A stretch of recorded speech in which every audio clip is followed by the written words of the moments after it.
Hmm.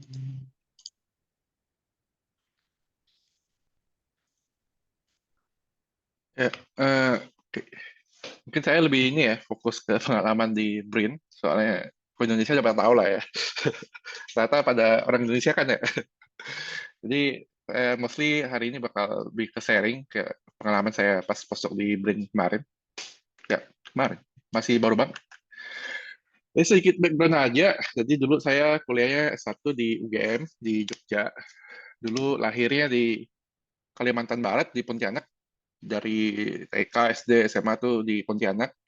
Terus pas kuliah, sebenarnya waktu itu random sih, random pas SMPTN ya. Apa sih waktu itu namanya? Ya, SMPTN, SBMPTN yang ujian itu.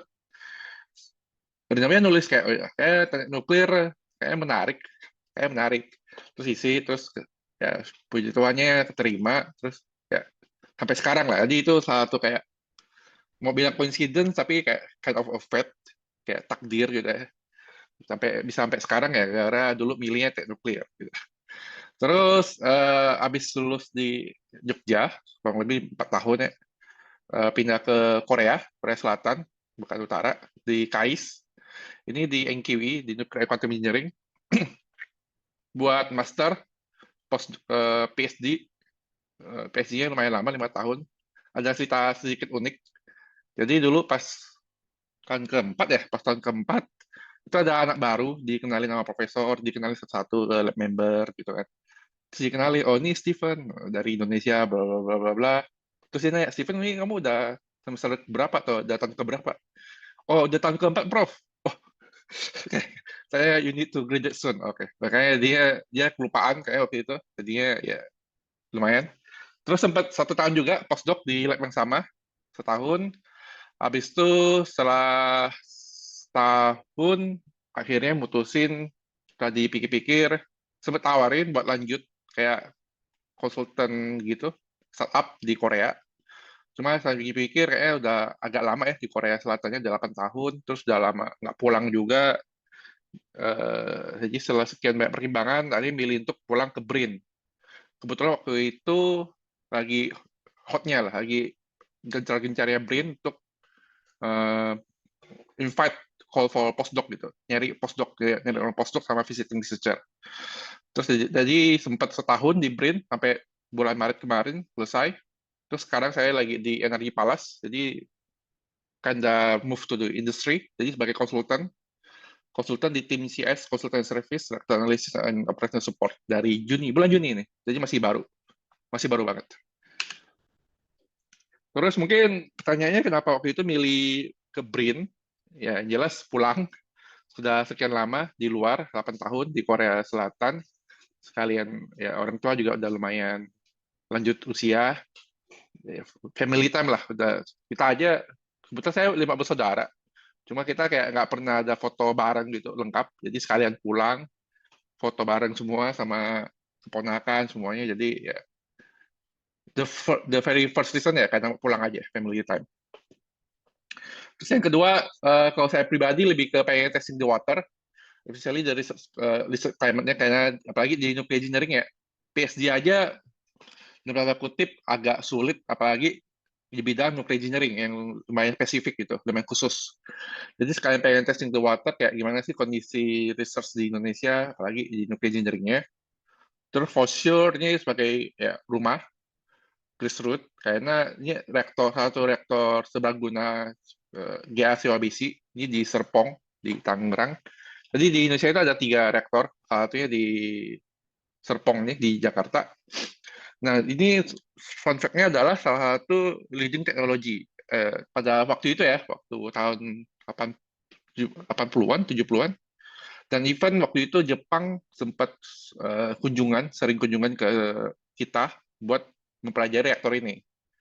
Nah, sekarang ya kondisinya terbalik. Kita yang belajar sama mereka. Terus, dan tanda kutip juga taking a break, karena di BRIN ini postdoc itu cuma setahun, berarti di sini. Jadi, buat saya pribadi yang waktu itu di Korea Selatan itu lumayan ini ya, working culture-nya itu lumayan hustle, terus kayak professional workaholic. Jadi ya kind of taking a break lah, sedikit break dari selama 8 tahun lumayan lumayan kerja keras lah. Terus di BRIN sendiri ada 2 program ya. Dan kalau salah dia mulainya dari tahun 2023, mulai gencar-gencarnya. Kalau correct me if I'm wrong. Jadi ada 2. Satu itu postdoctoral yang bisa kita apply buat teman-teman yang baru lulus doctoral degree. Tapi dia kontraknya cuma 1 tahun. Terus yang kedua adalah visiting researcher. Itu buat teman-teman yang mungkin mau libur pas lagi ada hiatus atau libur musim panas atau apa di luar negeri, terus pengen collaborate dengan researcher di Indonesia, di BRIN lebih tepatnya, itu dan kita cuma kontraknya cuma 3 bulan, jadi nggak terikat setahun kayak di postdoc fellow-nya cuma harus setahun nih. Kalau ini 3 bulan dan itu lebih kebanyak ke fokusnya di proposal sama kayak kerjasama antar institusi asal sama di BRIN gitu. Dan salary-nya juga usah lebih gede dibanding yang postdoc fellow, cuma syaratnya lebih tinggi juga kayak mesti kayaknya ngecek high index dari kita gitu. Oke. Terus ya sebelum ke pros and cons-nya, lebih ke prosedur aja, yang lebih simpel dibanding yang presentasi si Mas Ade tadi. Eh, Kalau di Bring ini prosedurnya batch wise intake-nya. Jadi setahun itu paling bisa ada 2 sampai 3 kali penerimaan. Tahun lalu malah 4 kali. Cuma tahun ini kayaknya cuma 2 kali deh, karena efisiensi anggaran. Tapi udah hampir pasti ada bukaan tiap tahunnya. Paling 2 sampai 3 gelombang gitu. Terus for sure, kita pertama harus kontak PI-nya dulu atau host researcher dulu. Kadang ada PI yang buka lowongan, ada yang enggak. Cuma rata-rata sih, asal kita kontak duluan ke PI-nya, mereka pasti open lah. Dan mereka sebenarnya butuh banget researcher, postdoc di BRIN gitu. Soalnya sekarang kan kayak penerimaan PNS di BRIN itu juga dipersulit ya, dalam tanda kutip ya. Jadi harus kayak PhD dulu, harus S3 dulu, dan rata-rata teman-teman kita yang di Indonesia masih belum terlalu banyak lah yang S3. Jadi sambil menunggu teman-teman yang lagi tugas belajar S3, biasanya mereka open banget dengan postdoc gitu. Jadi terus yang penting juga setelah kita ngecek PI-nya atau kontak host researcher-nya, kita harus nyari home base-nya di mana sih? Soalnya di home base dari research group-nya itu di mana gitu. Jadi kan kalau nggak salah tuh ada 3 ya home base. Nanti masih tergantung dari research group-nya, ada yang di Cibinong, ada yang di Serpong, ada yang di lain gitu. Jadi kita nggak bisa kayak asal milih gitu. Kayak misalkan saya maunya kerjanya di BRIN yang di Serpong atau di BRIN yang di Bandung. Tapi kalau grup home base-nya di tempat yang lain, kita harus ngikutin grup home base-nya gitu. Soalnya ini sempat jadi kontroversial tahun kemarin ya, tahun kemarin ya. Terus for sure kita discuss topik yang akan kita lakukan dalam 1 tahun. Terus nggak boleh ada afiliasi dengan institut lainnya. Jadi kita harus benar-benar ya udah postdoc, terus afiliasinya BRIN gitu. Nggak boleh ada afiliasi dengan institut yang lain. Terus kalau buat lebih lengkapnya nanti bisa cek di websitenya ini di manajemen talenta .brin.id buat ngelihat schedule-nya, buat ngelihat group list-nya dan topiknya. Dan biasanya topiknya ini nggak saklek, nggak kaku banget, jadi lumayan fleksibel.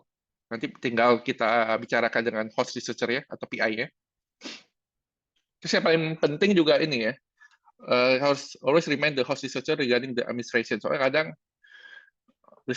PI kita mungkin kadang terlalu sibuk atau mungkin dia juga apa ya jabatannya lumayan tinggi, jadi mungkin dia lupa ngecek dan kadang bisa terlewat gitu. Karena kadang butuh tantangan mereka. Jadi kita harus actively remind untuk administrasinya.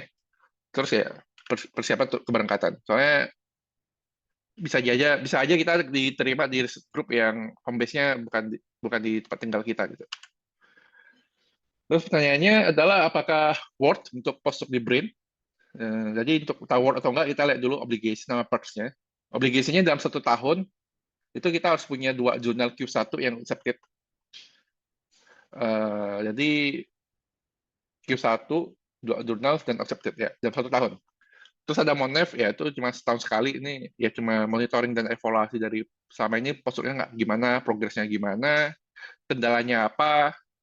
Terus kalau misalnya kita nggak bisa publish 2, dalam setahun dia nggak bisa memenuhi target, nanti punishment-nya kayak apa, sanksinya kayak apa, gitu.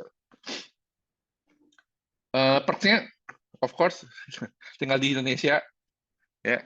Jadi ya enak lah, kita udah adaptasinya lebih gampang, nggak perlu sulit lagi belajar bahasa atau adaptasi dengan makanan, semuanya oke lah, oke banget, udah ya home lah, rumah kita sendiri.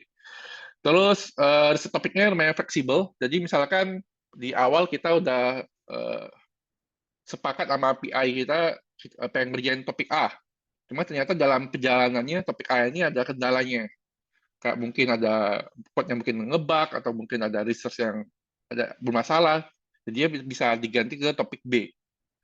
Jadinya publikasi yang 2Q1 ini, ups, publikasi yang 2Q1 ini, jadinya nggak wajib topik yang sama gitu. Misalnya topiknya berbeda dengan yang sudah kita sepakati di awal. Gitu. Yang penting buat mereka adalah publikasi. Terus living allowance-nya lumayan reasonable buat di ukuran di Indonesia. Ini terbuka, jadi saya bisa sebut aja, soalnya ya lumayan terbuka di programnya. Buat postdoc itu di 15.900.000 dan itu tax free karena dianggap bukan salary, dianggapnya itu living allowance. Kalau yang visiting researcher kalau nggak salah di 21 atau 22, apa di 20-an nggak saya. Cuma kalau untuk postdoc itu di 14,9 dan itu tax free. Jadi langsung ambil aja segini. Terus untuk teman-teman yang mungkin residen di luar Indonesia, yang domisili di luar di Indonesia, itu bisa mendapat tiket round trip economic class. Dan terus yang tadi ini outputnya acceptable karena nggak mesti jadi main author-nya juga. Jadi bisa aja kita join sama research paper-nya dari kolega yang lain di BRIN. Jadi ini sebenarnya dia tujuannya untuk supaya kita bisa networking sama collaboration dengan teman-teman researcher di BRIN. Jadi kita nggak mesti jadi main author-nya, itu bisa dihitung sebagai target output. Terus another plus point maybe kita nggak punya funding untuk research karena ya udah kita langsung join research dari topik classic grant yang udah ada yang udah didapatkan sama PI-nya gitu. Terus kita bisa langsung join siapapun gitu. Jadi bebas. Asalkan outputnya ini 2Q1 jurnal.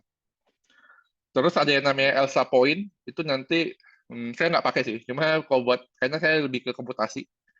Tapi kalau buat teman-teman yang eksperimen, itu kan biasa betul buat beli bahan, beli apa, itu nanti pakai ELSA Point gitu. Jadi kita nggak dapat cash, tapi kita dapat kayak koin virtual gitu untuk digunakan. Kayak mungkin kalau uji lab apa, uji lab A, uji lab C, biasanya bayarnya pakai ELSA Point. Cons-nya, ini ada tadi ya, kalau kayak mungkin yang dijelasin di sesi sebelumnya itu jelas ada career path-nya kayak udah berapa tahun, kita bisa di posisinya apa. Posisi nggak ada, ya udah kamu di sini cuma setahun atau bisa diperpanjang nanti. Ya udah kamu cuma kerjaanmu cuma postdoc. Kecuali nanti kalau mau jadi PNS atau mau join jadi P3K jadi pegawai BRIN ya bisa. Cuma ya career path-nya ya udah cuma postdoc aja. Terus kita nggak ada meja tetap, ini baru. Jadi sistemnya adalah coworking space. Ini sistemnya baru juga. Pas awal saya join tahun lalu itu dia baru mulai nggak salah. Jadinya kesulitannya mungkin nih ya, buat ketemu teman-teman yang satu grup riset jadinya agak sulit. Soalnya kan terpisah-pisah, karena CWS gitu. Jadinya mungkin diskusi saintifiknya, bonding dengan grup risetnya jadinya agak lebih sulit dibanding sebelumnya. Terus ini semuanya serba mandiri. Jadi kayak misalkan udah ada si pengumuman nih diterima, terus ya udah kayak nggak dikasih tahu ntar pas masuk harus kayak gimana, apakah harus bikin kartu akses pintu masuk dulu atau enggak. Terus apalagi kan nih BRIN dan saya di nuclear engineering ya, itu kan lumayan ada reaktornya, jadi lebih secure lagi, jadi nggak dijelaskan gitu, kayak harus ngapain dulu prosedurnya. Jadi sebenarnya kayak harus kita satpam dulu, harus bikin kartu, harus bikin, ya harus banyak yang harus diurus lah, tapi nggak dijelaskan gitu. Terus wajib presensi sesuai yang lokasi home base research group seperti yang tadi saya bilang. Jadi kalau misalnya home base research groupnya di Serpong, berarti kita harus presensinya di Serpong gitu. Harus di dalam Serpong. Dan ini sangat penting karena kita cuma boleh maksimum 5 hari absen dalam 1 bulan. Dan kalau udah lebih dari 5 hari, itu kita nggak bisa dapat living allowance-nya. Even kalau dari 5 hari absen ini dengan surat izin ya. Misalkan surat izin tugas keluar. Kayak kemarin saya sempat, bulan November kemarin sempat riset 1 bulan di Munchen, di TUM. Itu 1 bulan, karena lebih dari, dan walaupun risetnya 1 bulan ini berkaitan dengan topik riset postdoc di BRIN, itu ya udah, konsekuensinya dalam bulan itu, bulan November, saya nggak dapat living allowance gitu. Jadi mereka lumayan strict dengan presensi, jadi wajib. Jadi kalau ya, jadi harus hati-hati dengan presensinya. Terus nggak ada cuti, kita nggak ada cuti, nggak ada granted holiday. Jadi libur hanya begitu tanggal merah. Jadi kalau lagi tanggal merah ya udah libur. Tapi kalau misalnya kita sakit atau apa itu kayak, itu mungkin masih kekurangannya ya. Jadi sakit mungkin nggak dibolehin sama mereka. Jadi mungkin kecuali kalau udah parah banget, sakit parah atau apa ada surat dokter mungkin baru boleh gitu. Tapi kalau kayak demam atau apa mungkin dihitungnya masih sakit ringan ya. Terus another cons, pencairan living allowance-nya nggak tentu. Jadi biasanya itu pada minggu ketiga atau keempat. Jadi misalnya bulan Januari kita mulai, ya ntar dapatnya di bulan Februari. Cuma itu di minggu ketiga Februari atau keempat. Atau even kalau pas lagi tutup buku, kan kita di Indonesia sering ada tutup buku gitu ya, di bulan Januari, Februari gitu. Itu bisa delay lagi. Jadi misalkan harusnya di bulan Januari nih, harusnya di Februari, bisa dapatnya di bulan Maret gitu. Jadi untuk teman-teman yang punya keluarga atau apa, mesti hati-hati dengan living allowance-nya. Karena nggak pasti ya fix buat pencairannya. Terus nggak ada asuransi kesehatan, ya BPJS itu biasanya kan dibayarkan sama company, atau di BRIN-nya sendiri buat PNS dibayarin, cuma karena kita dihitungnya kayak pegawai kontrak kan, jadi nggak dapat asuransi BPJS. Terus nggak ada orientasinya, onboarding-nya, pengumuman penerimaannya itu juga lumayan mepet. Jadi misalkan startnya di 1 April, pengumumannya biasa di akhir Maret gitu. Jadi lumayan mepet. Jadi buat teman-teman yang mungkin tinggal di luar kota, di luar Jakarta, atau kayak saya waktu itu di Kalimantan, terus kan saya harusnya ke ini nih, ke Jakarta, ke Serpong, itu masih lumayan mepet. Jadi mesti beli tiket pesawat, mesti nyari tempat tinggal dalam 1 minggu gitu. Jadi mesti hati-hati aja dengan persiapan keberangkatannya. Terus kita juga cuma bisa diperpanjang 1 kali. Jadi total berarti cuma bisa maksimal 2 tahun di BRIN ya, postdoc-nya. Terus kayak untuk publikasinya nggak ada support dari funding, jadi ya either dari uang kita mandiri atau dari bareng-bareng sama research group-nya gitu dalam publikasinya. Udah. So simpelnya that's his word ya, dari perks sama cons-nya kita ya bisa ngejudge diri sendiri lah apakah cocok atau enggak. Kalau saya pribadi sih eh, dari personal reason is worth, karena saya bisa pulang, terus pulangnya dalam kutip dapat uang saku ya kan, sebulan sambil keeping up with the research again, terus juga bisa ngecek kayak kondisi klimatnya kayak gimana sambil take a break. Jadi for me is okay, not that bad. So ya, terima kasih.